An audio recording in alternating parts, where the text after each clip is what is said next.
Ladies and gentlemen, let's talk about some misconceptions when it comes to cars and driving. The first thing is that your height is the most important thing when it comes to fitting inside a smaller vehicle. And that's partially true, not entirely true. And let me explain why. Have you ever sat in a plane and noticed someone in front of you whose head is popping up really high above the seat back? You're like, damn, that person must be really tall. And then you go and stand, you're exiting the plane, and they stand in front of you, like, huh, they're actually shorter than me. The reason they're sitting so high up in the chair is not because of their height, it's because of their body habitus. They have a little bit more weight around the waist, especially the hips, the thighs. Because when that happens, when you're sitting, right, you have your soft tissue underneath your ischial tuberosities, your sit bones, and that props you up. So I've gained a little bit of weight in the last 6 months. So now when I sit, because now my booty is thickums, is what my girlfriend calls me, it sits me up higher. So now when I'm sitting in this Honda S660, my head touches the ceiling, this little target top right here, which is not terribly uncomfortable. I'm not in the best position, but if I lost a little bit of weight, I'd probably fit in here better. Even though I am 6'1", I do have longer legs. So body types are gonna be different, right? Two people being 6'1", some people have a longer torso, some people have longer legs. Next up, number 2, is that driving stick shift is not feasible if you drive in traffic or if it's your daily driver commuting, which I remember getting so frustrated with this when I was younger. Now I don't really care, but I remember in my early 20s, I was driving a 2013 Scion FRS, and I would get so frustrated when people would make that excuse, because normally it was just people that didn't know how to drive stick shift, or they didn't know how to drive stick shift but they weren't very good and they didn't feel comfortable using it as an excuse, which, like, whatever. I guess I was a bit of a stickler for honesty or whatnot.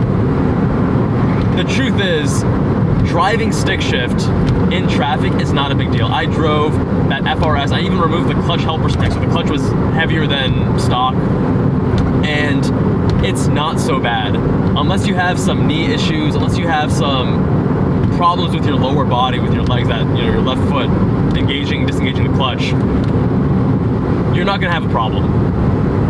It can be a little bit annoying when you're going uphill and stop and go. I know that leaving Vegas once on a Sunday, that was a big mistake in traffic. I didn't want to burn out my clutch, so I would like stop and then go, stop and then go, and then the person behind me, of course driving a pickup truck, because it's always a guy in a pickup truck, gets really frustrated and like zooms around and like honks at me, and I'm like, dude, I just gotta save my clutch, so I can't ride it.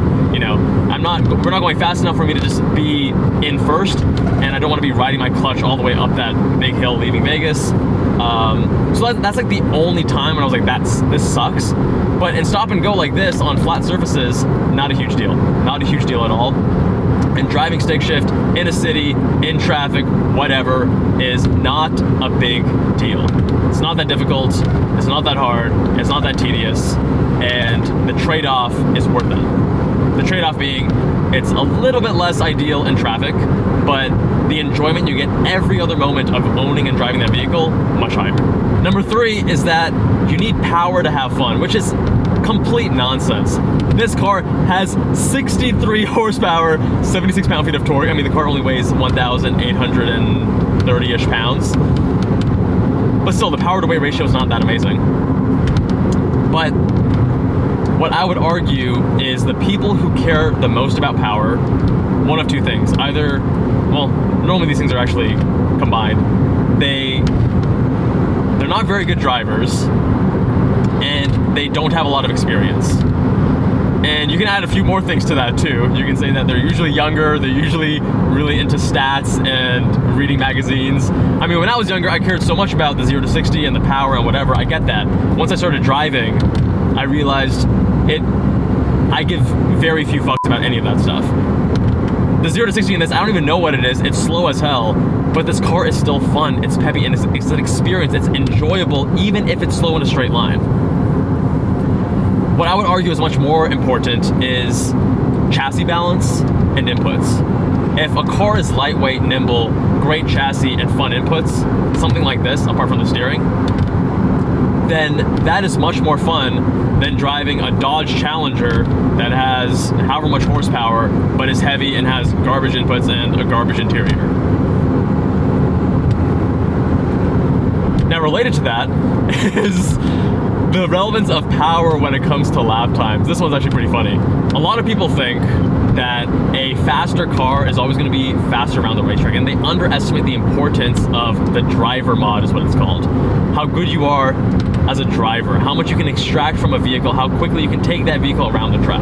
So if you had like a professional race car driver driving multiple vehicles, yeah, now you're reducing obviously the driver factor, because assuming that driver is just as competent in all these different vehicles and all the different layouts, front engine, rear wheel drive, mid engine, rear wheel drive, front engine, front wheel drive, rear engine, rear wheel drive, you know, powerful cars, slow cars, yada yada yada. If the driver is competent in all of these, then yeah, obviously the faster car is going to be faster. But I remember posting, I think it was on Instagram, I posted a photo of me with like my FRS at a racetrack, and there were a few comments from people like, yo, I'm gonna smoke you in my Mustang or whatever, and I laugh because you see a lot of those guys at the track, and guess who's giving me point buys, right? In my stock FRS, there's actually one time where a buddy comes over to me, he's driving his GT4, we're both in, I think at the time, like intermediate group, and this was a couple years ago, I was newer to the track, and he's like, yo dude, Kevin, these two Corvette drivers are pissed at you. I was like, wait, what? Did I do like an unsafe overtake? Was it not in a passing zone? My bad. I take safety very seriously. And he's like, oh no, they were just pissed that your FRS is overtaking them, and they want to know what you have under the hood. I was like, bro, this car's stock. I have headers, tune, and tires. Like, that's it. And it was just a driver mod. Like, these guys, not great drivers, and as dudes, it bruised their ego, because they're like, hey, as a guy, I gotta be a great driver. How dare this guy pass me and be faster than me in this slow car? He must be cheating, or he must have something underneath the hood, yada yada yada. Nah, dude, you just suck at driving, and it's okay. Like, we all kind of suck at driving. Unless you're a professional race car driver, I have a lot to improve on. Those guys had a lot to improve on.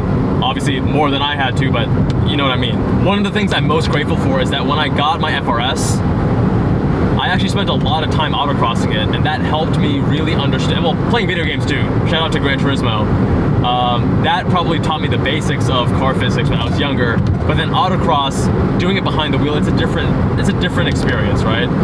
So that, I think, taught me a lot of car control, such that when I went to the racetrack, it was a lot easier for me to actually progress more rapidly. And the last one is that all electric power steering is bad, and all hydraulic power steering is good, and manual racks suck because they're too heavy. Nonsense. There are trends, so that's why you see people, we like to simplify the world. The world is a very complex place. So we like to see patterns. That's human nature. That's the only way we can actually survive in this complex environment, by using pattern recognition, simplifying our environments, etc. But to say that all EPS are bad, not true. I kid you not, the CX-50 has a great EPS rack, electric power steering rack, or EPAS, electric power assisted steering, right? A lot of Porsche GT cars, the current ones, electric power steering, are also great racks.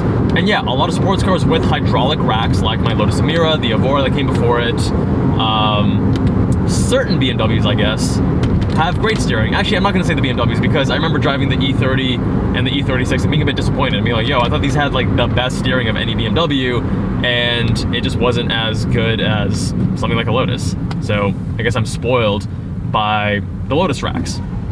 The Lotus Elise, manual rack, and it's so amazing. And sure, like, it's a little bit heavy at slower speed. The NA1 NSX, same thing. But yeah, I guess on track, like, it can feel a little bit heavy. I would just say that, maybe you're doing really long stints on the track, and I get that. That's why it would feel too heavy. Whoa, there we go. Oh yeah.